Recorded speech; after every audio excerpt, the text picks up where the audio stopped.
guess the person on Twitter said that they had shipped a empty jacket, which Mike does sometimes to pack out the records, of an AJJ 10-inch. And the tweet was just, now I have something to rest my Sarchasm record on, my other favorite AMR band.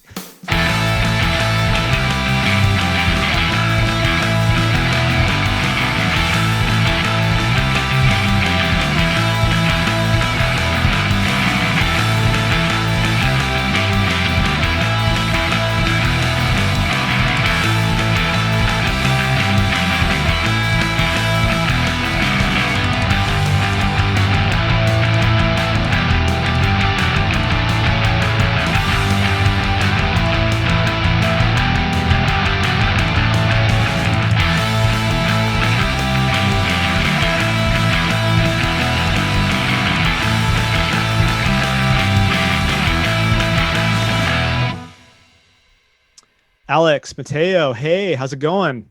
Good. Thanks so much for having us. It's going. It's I don't even know what day it is at this point. What day is it? It's Thursday?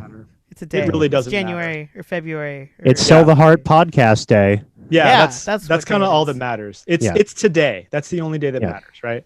I've got Alex and Mateo from the band Sarchasm here. The third member, Stevie, was unable to attend today, but welcome to the Question and Answers podcast. It's really a pleasure to have you on the show. Thanks so much for having us, Andy. This is going to be we haven't done a podcast like this in a long time, so this will be really fun.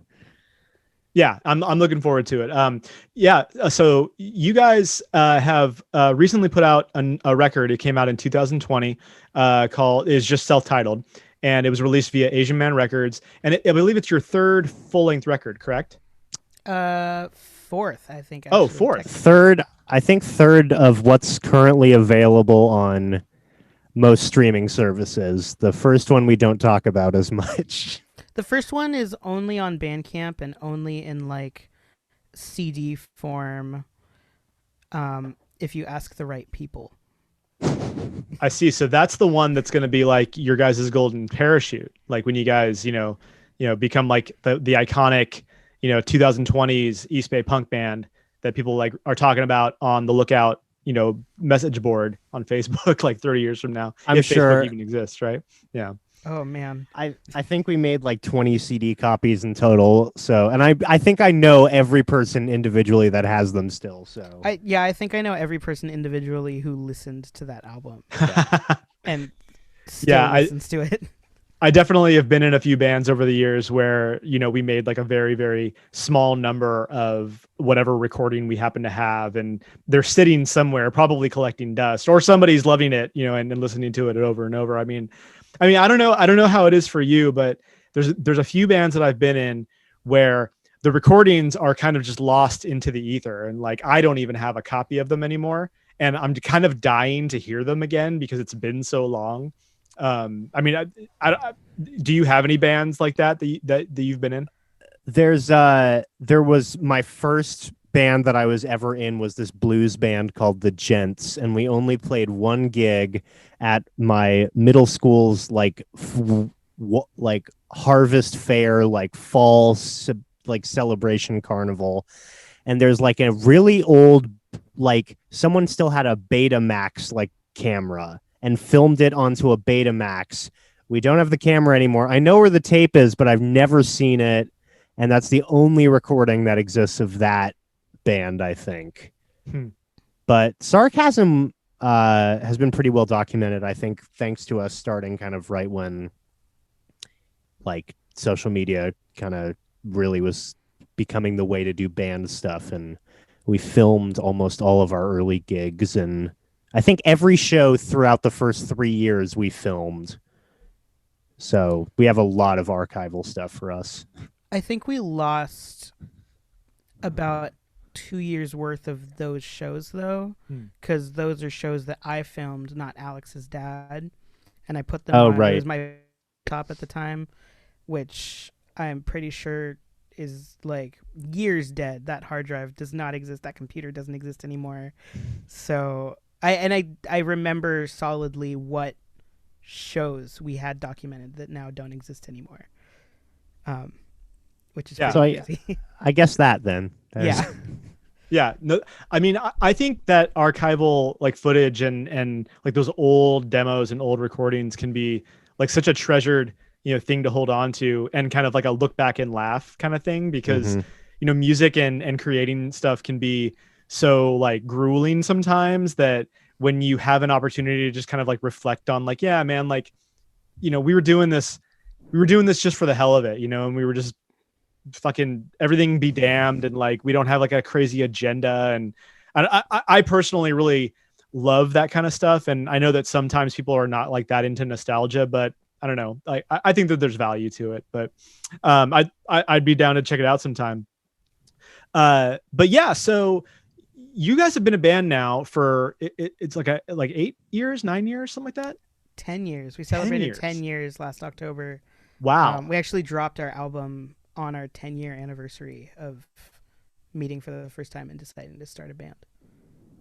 That's great. And October 10th. okay. 9th. I And think you all met when you were like pretty young, right? Yeah. yeah. Like how old are we talking? So I was 13, and what happened is I had been in this blues band that I then got fired for not being like cool enough or something. And I had my mom put an ad on Craigslist that was like teenage kid looking for band, and I didn't really think anything of it too much. And then Mateo responded, and it had turned out that Mateo and I, about 3 months earlier, had done the Bandworks summer camp together, and had been in one of the groups and played about a 6-song set. And so we actually kind of had that connection, and we had a couple songs because of that we could play together on the first practice, like Smells Like Teen Spirit. But yeah, it was still definitely like very not parent guided, but like my parents had to drive me to practice every week, and we practiced in the parents' kind of garage basement-y area. But it was definitely an upgrade from the blues band, I think, that just got to play my middle school events. Like this one actually had real shows. So. Yeah. I was 15, Alex was 13, and Stevie was 11. Mm.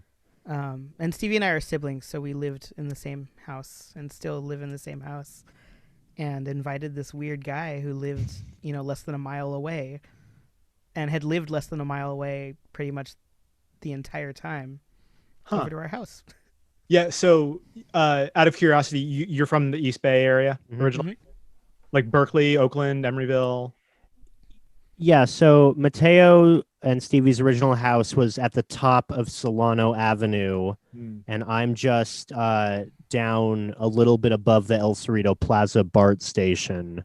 And so I started getting used to just walking over, because it really was that close. It was a house that I had probably passed by on my drive home from Berkeley or anything hundreds of times, and just never, I guess, I never really made that connection until I finally went over there and was like, oh, I have seen this house all the time. And so it was weird that like almost that it took that long for our paths to kind of cross in terms of just music and all that in general. But it definitely, for me at least, was the first thing I ever heard about DIY or all ages or punk in general or anything. I had no idea about any of that until I met Mateo and Stevie and kind of joined that world. Yeah. Now, out of curiosity, were you not going to like the same elementary school? I mean, I know that like the East Bay is, kind of a big area, and so there's probably a lot of schools, within like a smaller area. So I had been at this place that is in El Cerrito that was a K-8 school, and I started there in kindergarten and was there the entire time. And I think Mateo and Stevie went to Craigmont? Yeah, we went to a different Berkeley elementary school. We went to a different middle school. And then Alex and I actually ended up going to high school together. Yeah. And Stevie went to an elite private college prep nerd school up in the hills. Nice. Stevie's an elite college prep nerd. But see, they're not here, so we get to exactly. To talk shit. Yeah, yeah. But Mateo and I was looking at that high school already right about when I joined Sarcasm, and it definitely solidified me going there. But I was already planning on going there anyway, so I'm not sure. We probably would have formed the band inevitably anyway, just from that. But it definitely helped direct me to go to this. I mean, kind of the what they called it, like the hippie anarchist school of Berkeley. That definitely helped. Kind of like our first few shows were in the auditorium for like the school events for that high school and that kind of stuff, and that was definitely a beneficial thing that made it a lot easier of like, okay, 2/3 of us are at the same school, at least after a year after I graduated middle school. So we could work on stuff kind of more day to day without having to be outside of school practicing. And it also helped because we were friends. Like, it was nice to have another Yeah. friend at school. I'm sure it was nice for Alex to have a friend to start school with. Yeah. Like, stuff like that. Absolutely. I mean, when you start a band as friends, at least in my experience, I think that those tend to last a lot longer, and you produce better music, you know? Yeah. I mean, I've been in other bands where, it starts out as being, pretty much just kind of groups of like a group of strangers, and it's like the one core person who's like the main songwriter, and then they just kind of brought on a bunch of other people, and you eventually become friendly and maybe even become actual good friends. But it takes a little while, instead of like having it be like the opposite, where it's like, oh, we're homies and we're gonna start this band and it's us against the world kind of thing. But yeah, like, I mean, how would you guys really describe your sound? I mean, I know that obviously, like being a band for as long as you have and like starting from such a young age, I'm sure that it's like ebbed and flowed a little bit and kind of evolved over time. But I mean, where you're at right now, like, what would you guys consider yourselves to be? Like, what, I don't know, what genres would you say that you fall into? Um, I remember when we started, we kind of started calling ourselves a pop punk band, and then immediately started rejecting that. Um, I don't know if you remember 2010 to 2013, but that was when the really like broy, like college pop punk bands were getting super big. Like I like Story So Far and like that whole scene of Panda Studios, like super sheeny pop punk. So we actually didn't call ourselves pop punk for a really long time. And I think now we've kind of come back around, and now we're like, oh, we're a poppy punk band. And we call ourselves bummer pop a lot too. Um, bummer pop, bummer punk. We tried to be a ska band for like 2 years. That didn't really work. Um, I think we called ourselves an indie rock band for like a year and a half too, but it just came back to pop punk. Yeah. I mean, it's kind of a silly question to ask, to be honest, because like at the end of the day, like the labels that we use to like, put ourselves into like a box when we're writing this music, it's kind of defeating, in so many ways, but it also like is almost like a necessary evil, because when you're trying to get yourselves in front of people, I mean, like, especially like using these mechanisms we have, like social media, or like putting it on Spotify, like they want to know, what category should we put your music into to best put you in front of the right people. And, let's face it, some people do only want to hear like, dark, weird indie rock versus punk, or poppy punk rock. And as much as like Sarchasm, like, you're saying it's like, oh, we're kind of like bummer punk, like people who listen to all different types of music may totally appreciate what you guys are doing,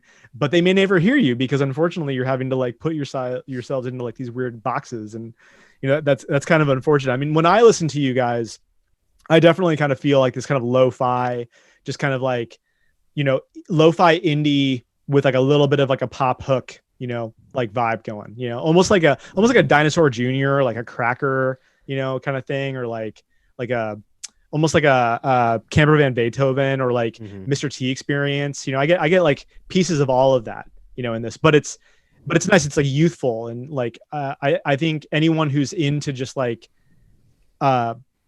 honest approach to like simple songwriting, and like it's very straightforward, you know, and that's what I appreciate about your guys' tunes for what it's worth. But yeah, I mean, are there any like artists in particular that you all collectively kind of feel like are pretty big influences that you can name? I think the biggest one is Green Day, both locationally and just sound wise. I was sort of introduced to Green Day about a year before joining Sarchasm. I think I saw them, back in 2009. About was the first time, and they definitely were one that brought us together a little bit over kind of covering them and figuring out that was kind of the direction at least we wanted to start going in. And I mean, Nirvana was a really big one. I think Nirvana, indirectly the Beatles for us a little bit. I grew up immensely being obsessed with the Beatles, and it was all I really listened to throughout most of elementary school. And when we started, I still was very much more on that kind of classic rock Beatles phase and was just getting into punk.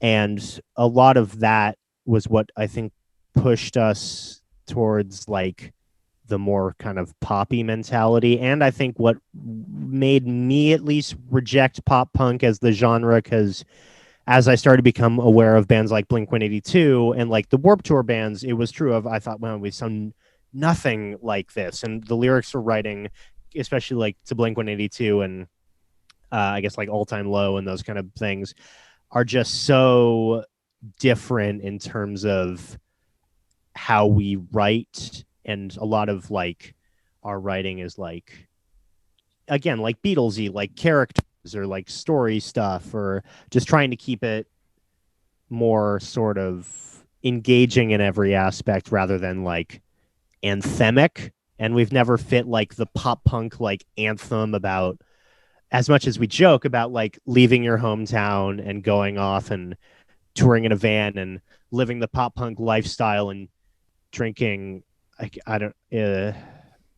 was PBR. I don't know. Is it like, is the PBR coffee now? Is that the pop punk drink, or would it be like?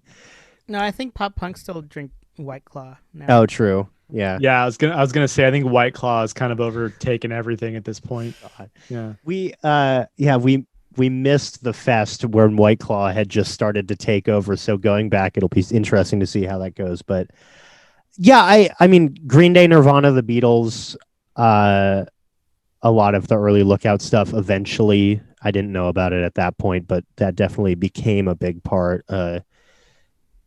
Mateo, what else? I know AFI is probably one. AFI is huge. And then I'd also offer, this was later, but it still had just as much of an impact on us as a band.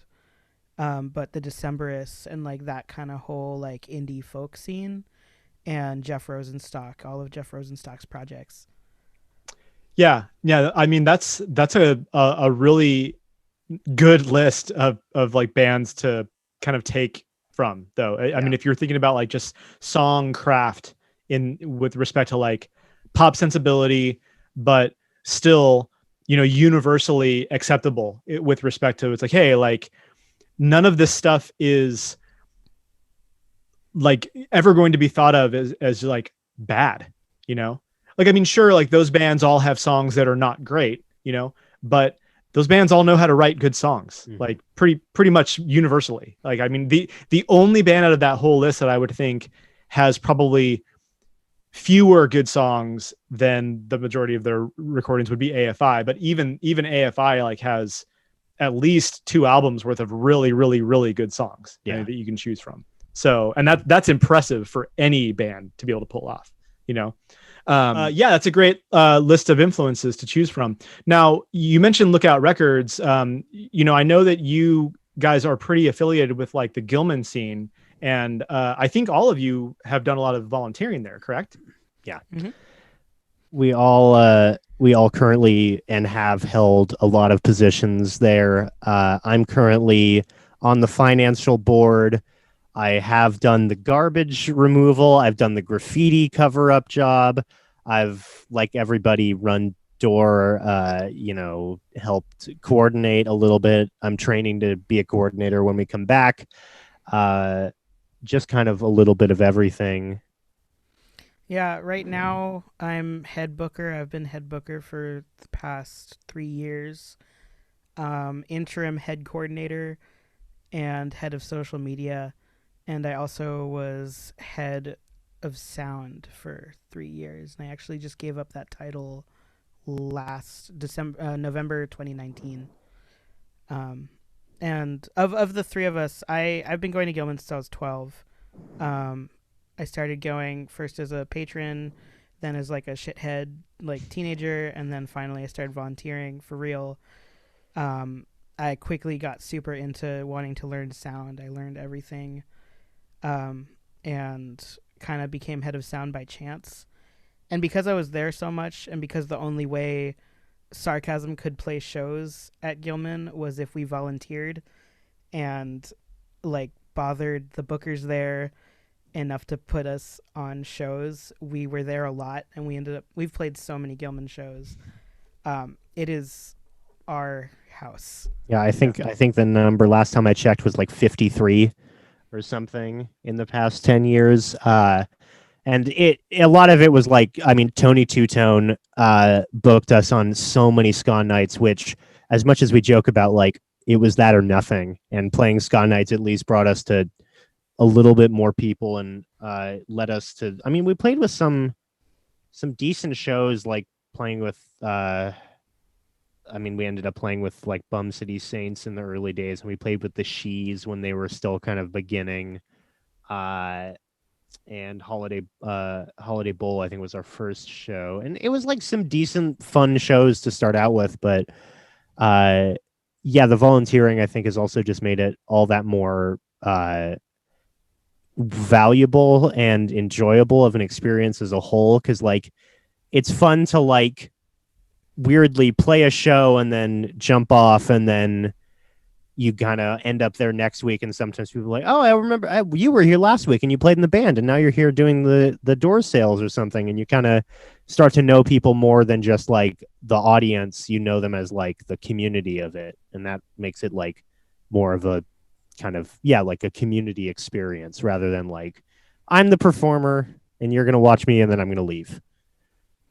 And it Right. really helps too, like if you spend so much time learning how to keep a venue running, through that you learn how to book shows at other venues. You meet so many bands from all over the world. You learn all the skills that you need to be a band, and to be not just be a band, but like be professional in all aspects of life. How to make good business, how to be good at relationships with people.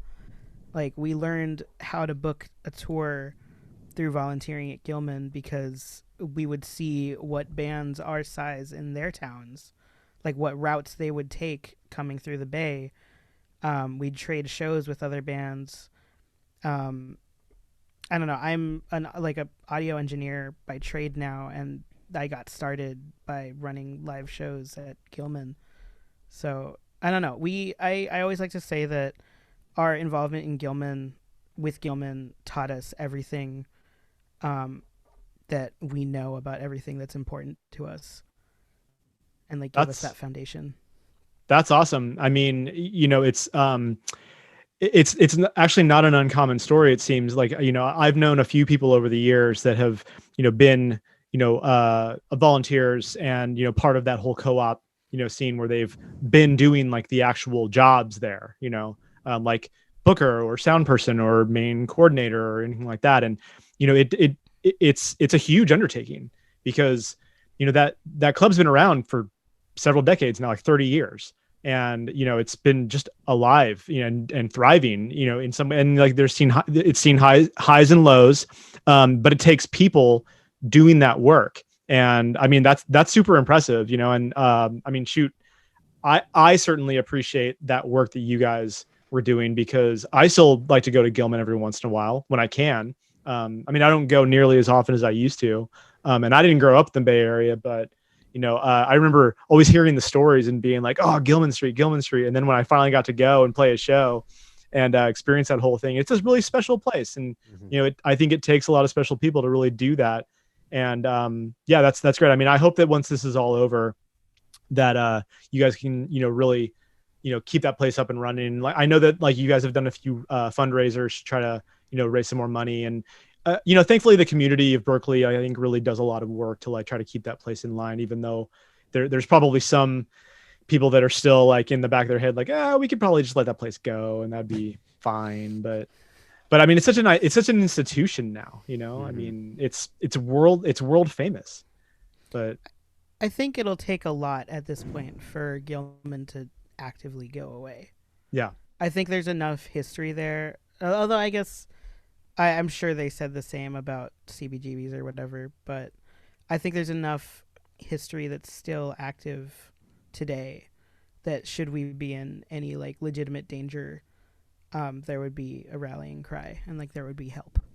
Yeah. And I know that one of the things with CBGB was that, well, I mean, I think one of the main differences between CBGB and Gilman is that, New York just exploded, and there's not much more you can do in New York except for just grow like taller buildings, right? Berkeley still, got like ordinances that'll only allow you to, put buildings so high. So, I think you're right. I think Gilman's pretty safe for a long time, but so yeah, with your last record, you guys put that out with Asian Man Records, which is, pretty well-known Bay Area band label, and has worked with a lot of Bay Area bands, and actually a lot of bands that are like, I guess, like kind of younger. Like I know that they've worked with Grumpster recently.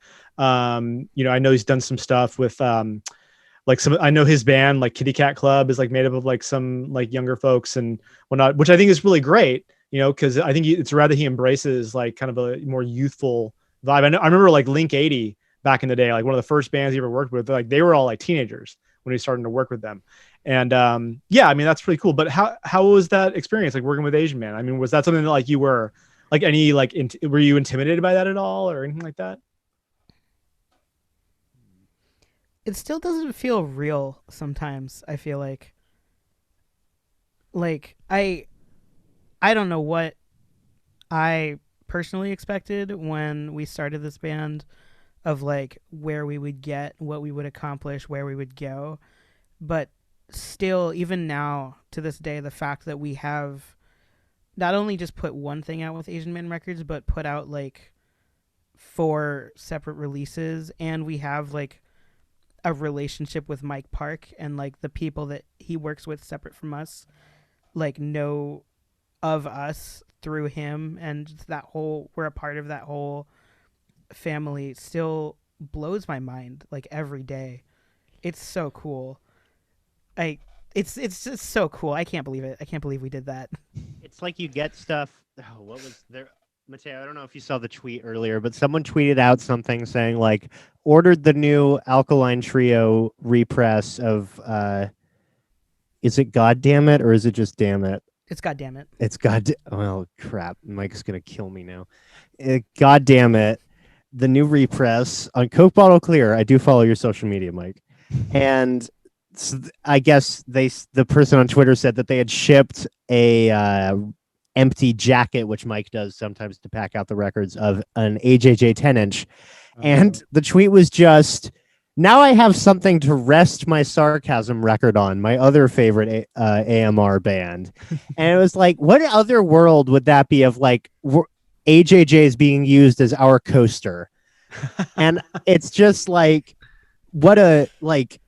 it's been truly the first and like best thing we've done that makes it feel like it's just paying off in any sense. Cause like, we've never been in it for like money or anything like that. But like after being a band for like 6-ish years and then kind of having the opportunity to really work with Asian Man, and like Mateo was saying, have it really be like what feels like a friendship kind of deal and not like a really serious business transaction.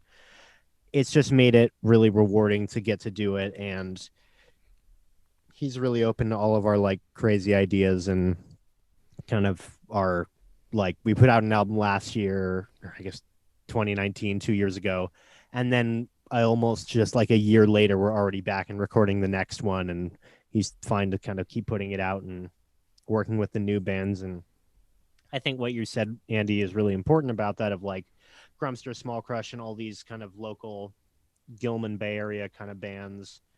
He's getting reacquainted with, and it definitely benefits the bands a lot, but I know it's opening up to kids that follow us or other bands that were the age we were when we started, like, you know, just 13-14-year-olds who might not have that entrance because they don't know about Alkaline Trio or Joyce Manor or Link 80 or AJJ or any of these kind of bands, and it's giving them an opportunity to find his label and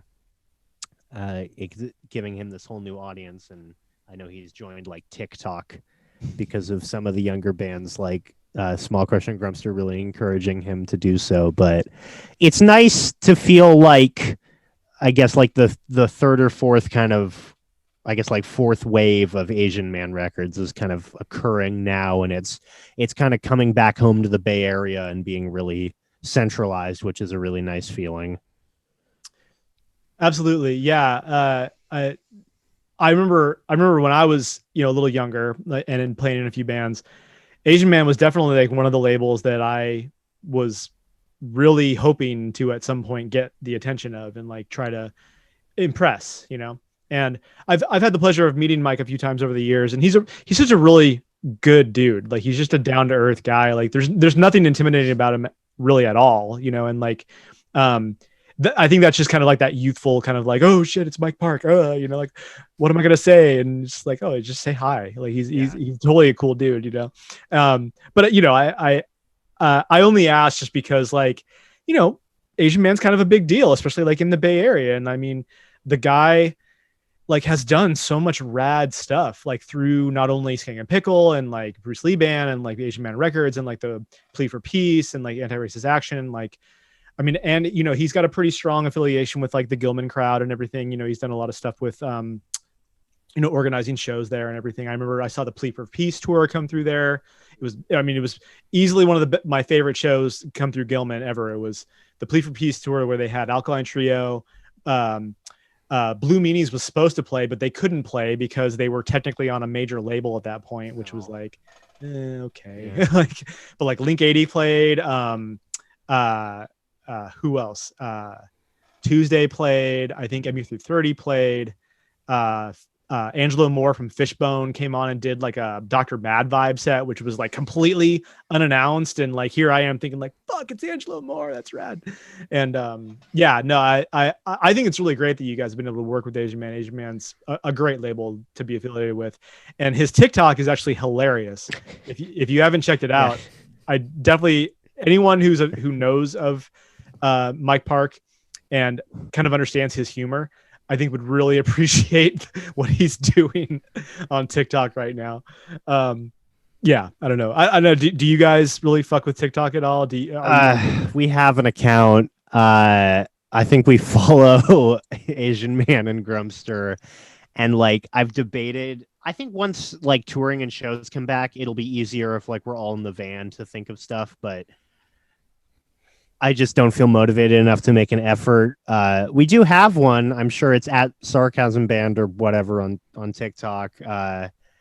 But I think I also just used it because I didn't have a TikTok account of my own, and I wanted to just watch like random TikToks and just thought, oh, I'll just make a band one and it'll just be there so we can use it eventually. But I know, I mean, it's the thing now, and like, I mean, it's how I felt back when Vine got really popular and kept thinking, man, I really should jump on this. And so I think it'll be a big thing. We like this band Vile that we have played with once out in, I think, Minneapolis has used TikTok to a pretty successful extent and gotten a pretty large audience just from that. And it can be the new kind of, you know, random radio play of just, it'll blow you up. And I don't know. I don't understand it though.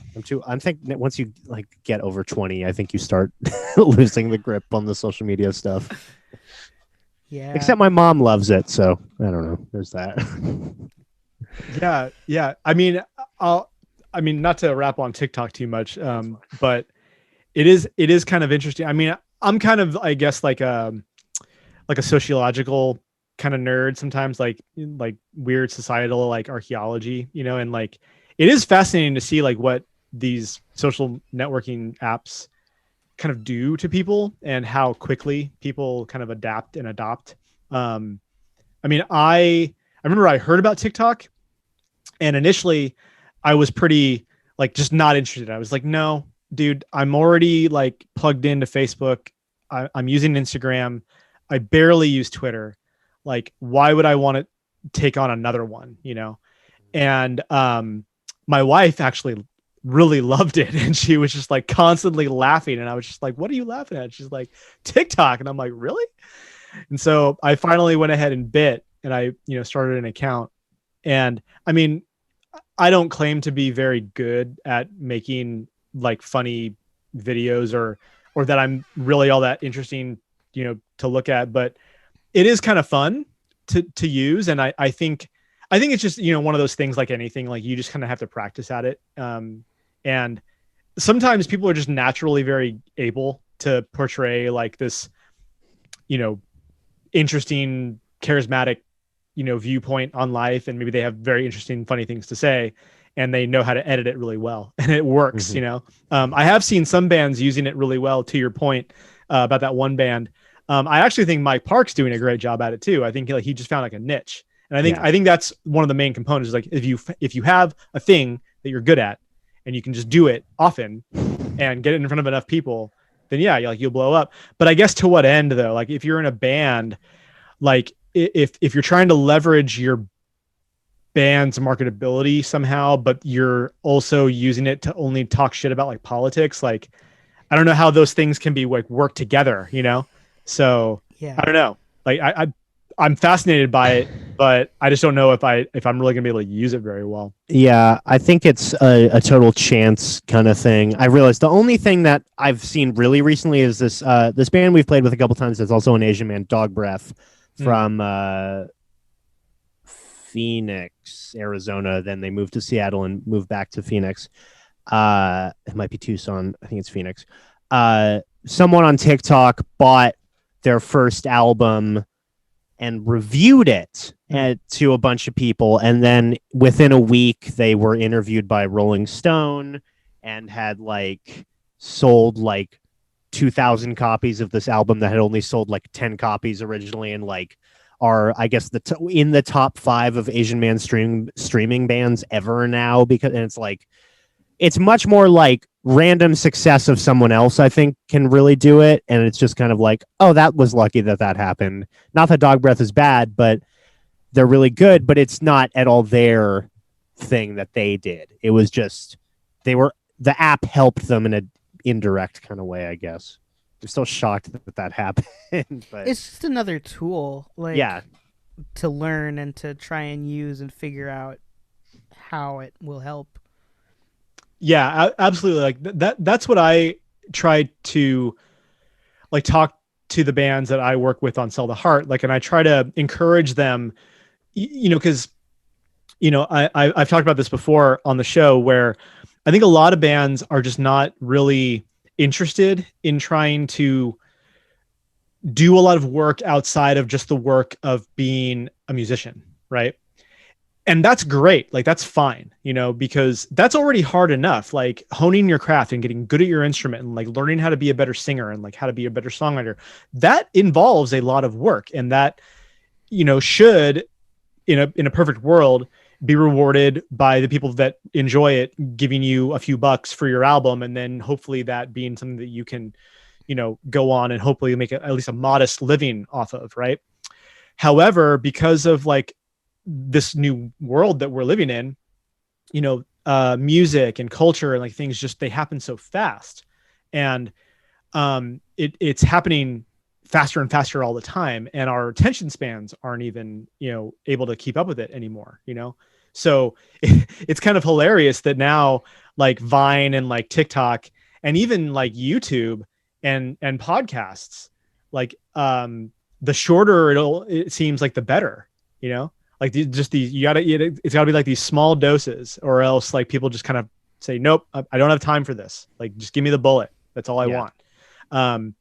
But I do think though that like a well-written, like 3.5 minute song, it will always be like the standard, because, you can't just, I mean, you can make like little sound clips that work really well. And like, I think TikTok and like Vine has proven that. I mean, Vine, I know like doesn't really exist. I don't know why I keep mentioning it, but like you can have like great hooks, but like a song that's composed of like a couple of verses, a couple of choruses, a breakdown, and then like another verse chorus usually lands somewhere between 2.5, 3.5 minutes.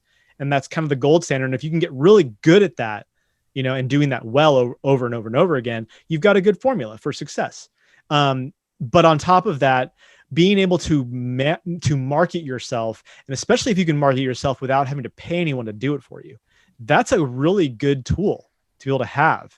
And these apps can be a great option for anyone, because to your point, like Dog Breath, I've never even actually heard of that band, to be perfectly honest with you.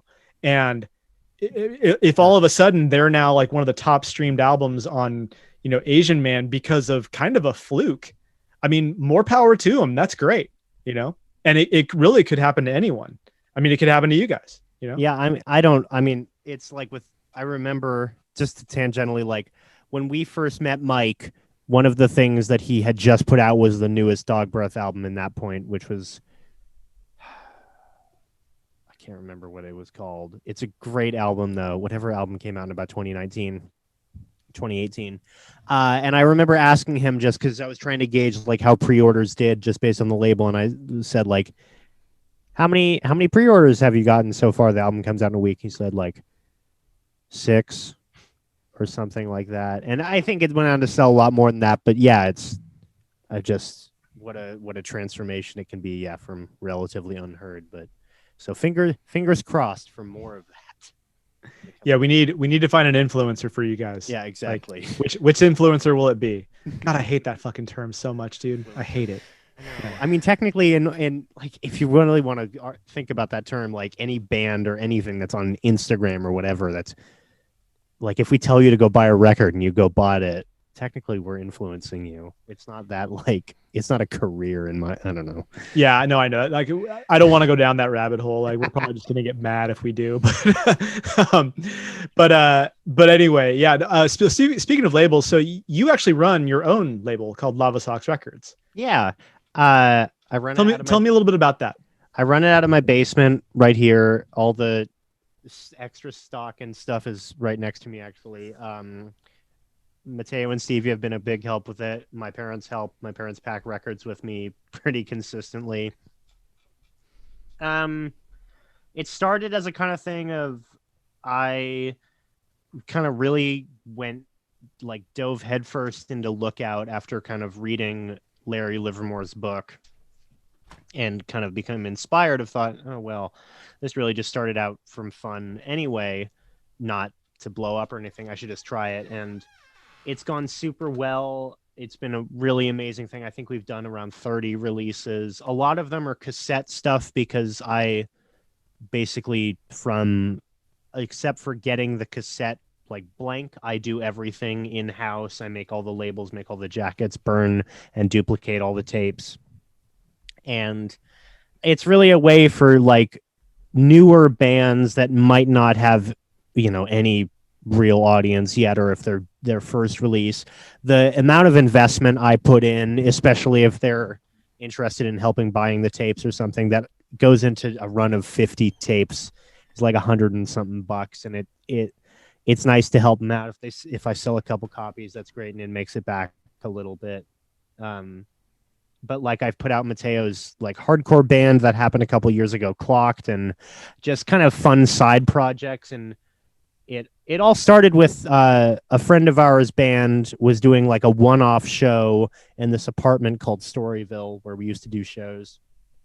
And it was like a week away, and they were like, dang, we don't have anything physical of our demo. And I said, oh, okay, I'll make like 20 copies of your demo on cassette. And Mateo and I think labeled all of them in like an afternoon, handwritten. hand numbered all of them, and I kind of went from there.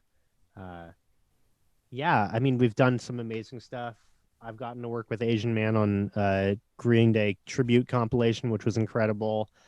Uh, I've gotten to work with a couple of my favorite bands. I've gotten to reissue the Tilt and Corrupted Morals things from Lookout, which is probably the highlight of what I've done so far. Those have been amazing to work with and bring not only the reissues kind of back out and remastered, but also both of them contain nearly double the amount of like bonus tracks that have never been heard or that kind of thing. And I'm just kind of like a nerd for records and tapes myself, and just I've always loved them. I've collected vinyl since I was like 10. So for me, it's trying to satisfy those people that love the physical media of music and just trying to give it to bands that can't necessarily really do it any other way, and just saying, hey, I'll make you some tapes. You can do whatever you want. If you stay a band for 2 more weeks, okay, I'll figure it out. But it just gives them that kind of thing of like how I remember feeling when we got our first CDs of like, wow, it's my thing on a thing, and I can hold it and people can see it. And I think there's just something kind of wonderful to that. I don't know, Mateo, you've just done some of the grunt work for it, but I was trying to think of how many of the bands that you've put out I've recorded. Probably more than because half. Because for a sec it was like Stevie or I would run sound for a band at Gilman, and then we would text Alex and be like, Alex, this band is really good and they haven't put anything out yet. You should put something out. Oh, they don't know like anything about recording. Okay, well, I'll record them. Yeah. And I'll mix them and we'll send it to Pat at Earth Tone to master, and then Alex will put it out on Lava Socks. And it's just like, I don't know. That's also really fun and really cool. I love recording bands. I like probably over half of the albums that I have recorded for bands have been the band's first release. Yeah. Or first album. Yeah, and that's go ahead. Sorry. Oh, it's just, yeah, it's an all-encompassing process that just, it's kind of like a starter pack for a band is what we try to give them. Well, and I think that there's something like really kind of beautiful about all this, because like, here we have, two of you really that are able to offer bands an opportunity that don't know anything about, like recording, an opportunity to record and to do it probably really well, and then, or at least, give them something that is going to be much better than them trying to do it on their own, and then you got another person in the band that is willing to actually release it and like try to, produce the physical record for them. And so like, yeah, like it really does kind of encompass like the spirit of like, punk rock and like doing it yourself and like all that stuff. So, yeah, I think that's awesome. That, and, it's not something that's that's new. Like this isn't something that like no other bands haven't done, but it's cool to see that bands are still doing that, And I definitely like, it's like, I mean, Aaron Comet Bus and all these people that made mixtapes back in the late 80s and 90s and recording, Marshall Stacks and all these people that recorded off the Gilman soundboard. And the second EP we ever did was because the engineer at that point offered to record us at Gilman, and kind of, we ran through all the songs we really had at that point, and it just feels like, yeah, our way of kind of giving back. And I love it because otherwise I probably wouldn't get to hear and really know super well as much music as I have because of this. There's a lot of bands like the most recent band I did last year, this band Fist Fight with Traffic, that I never got to see. It was just relayed to me that they were good. They were going to play my birthday show / label showcase, which got canceled. And that was going to be their second show ever, I think. And no one's really heard much of them. They've done a couple things over this, but like, I'm like excited to get to go back to that and see new bands and keep pushing for these bands and see kind of what comes out after all this and get to work on those kind of bands. So, yeah. No, that's killer. Well, yeah, I appreciate like everything you guys been telling me about the history of the band and like what you've been doing over the last few years. I mean, you guys are going to be working on some new material, right? Yes, we have a bunch of things in the works slowly. We never stop writing because all three of us write. There's always stuff. So we have a lot of stuff. Hopefully more stuff coming this year. Sweet. And I mean, obviously, like once things kind of get back to normal, we'll likely see you guys go on tour. And I know that you guys were scheduled for Fest. You didn't, obviously that got pushed back. Yeah. You probably had like a little bit of a tour lined up around that. Yeah, we had a couple tours. We had one tour that was in March. We had one tour in the summer. If it's safe, maybe we'll tour to Fest. I know that's what every band on Earth is going to be doing that's playing Fest. So the shows might be a little competitive, but if all works, we'll be at Fest in October this year, and yeah, hopefully doing stuff after that. So I think that's like probably our first show back, unless something locally happens. Yeah, I would agree. And I mean, we bought a van in 2019, so we want to like We used it once. we want to put miles on it. We you gotta used break it it for in. one tour. Yeah. Yeah. So Well, yeah, I mean, Fauci's, saying that with all luck, and if we don't fall into a civil war, that we'll hopefully have live music and stuff again. So I know I've got my fingers crossed because Tsunami Bomb desperately wants to play some shows because we didn't really get a chance to like really support our last album either. So I'm pulling for you guys. But yeah, so on to the last couple of questions I have. So I know that you guys are obviously conscious of a ton of great bands. I always like to ask people who are some bands that you would love to give like a shout out to that people may not be aware of.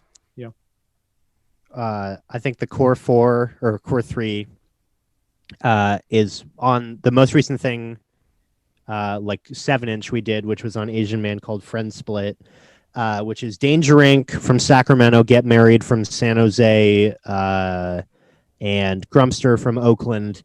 Are kind of like our main 3. Like I guess if we were like like sibling bands, those would be the ones. We've done tours with Grumpster and Danger Inc. We'll do a tour with Get Married eventually. Played a bunch of shows with them. Polka Dot and Adult School are both ones to go look for. Oh man, there's so many. Preschool is great. Slumped, Like Roses, who we share a practice space with, and I put out an album of theirs on Lava Socks, Lousy Advice, Sad Girls Club. Oh man, Crop Vision, awesome ska hardcore from Orange County. Bad Idols, Dead Words, Teenage Halloween. Check out No Time Records. We've talked about Asian Man a lot, but No Time Records is the one that's done everything we've ever done on cassette tape. The newest album is available on their Bandcamp. They do it. Tommy at No Time has done like over 200 releases or something like that on cassettes. I learned everything from him, and he does every genre. He's amazing. That's awesome. Yeah.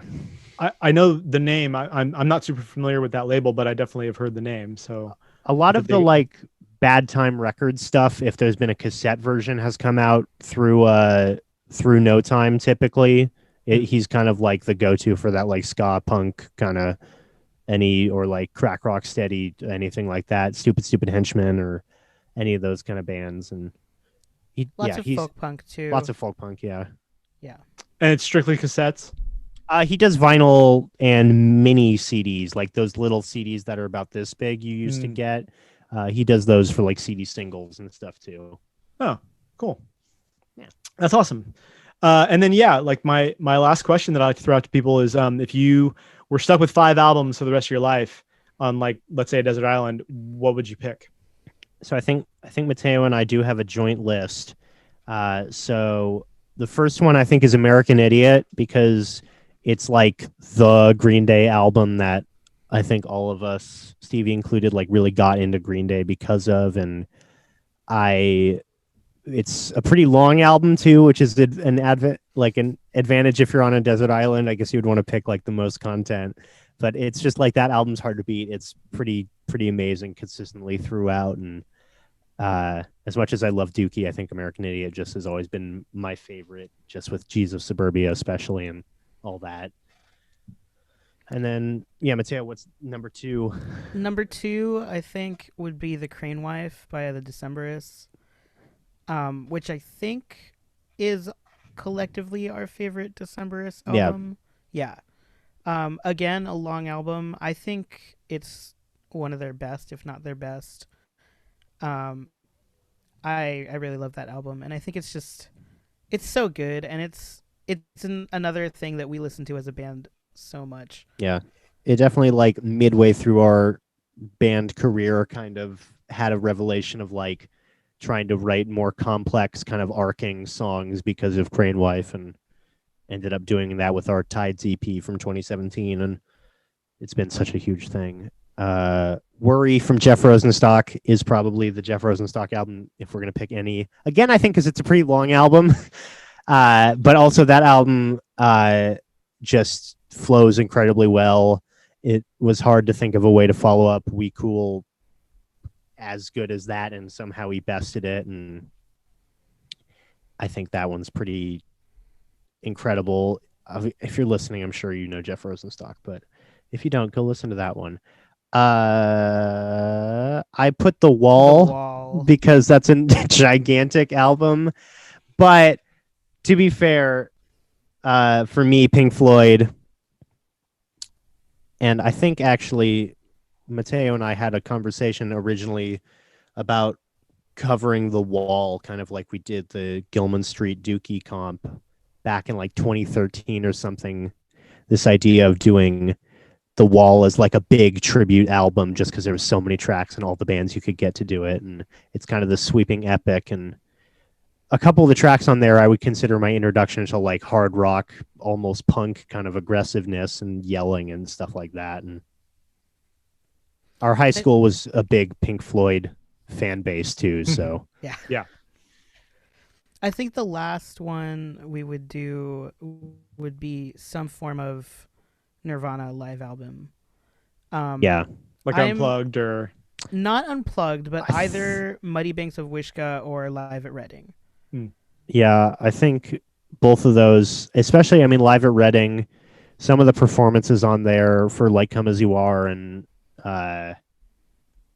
Territorial Pissings, and some of the songs just have such an aggressive anger within them, and it's amazing to listen to those. That was, I think, like highlights some of the lesser known tracks in a way that you don't hear it on the album as much. Like Smells Like Teen Spirit is definitely one of the worst songs on those live albums, and the like non-hits are always so much better just because they had so much more excitement about playing them, I think, by that point. Yeah. I think it's pretty well known that Kurt Cobain probably never wanted to play Smells Like Teen Spirit ever again, but knew that he kind of had to, and I'm sure it pissed him off every time he had to play it at a certain point. I mean, some bands just don't anymore. Like I know, like Radiohead famously like won't play Creep. Yeah, they're just like, no, we're not going to play it. We don't care. And honestly, I don't blame them, because some of those songs you're just like, dude, like, I mean, there's songs in bands that I've been in and am in where I'm just like, do we have to play it? It's like, yeah, we have to play it. It's like, fuck, right? We got to play it. So, but no, that's a great list. And hey, I appreciate you guys coming on the show. It's been a pleasure. We're gonna end the show with a song and a video. So everyone who hasn't heard Sarchasm, get off your ass. Get online, check them out, buy their record. And yeah, stay tuned for some new music from them in the coming year, probably. And we'll talk to you guys real soon. Awesome. Thank you. Thanks for having us. With these dreams of power and wealth, beware.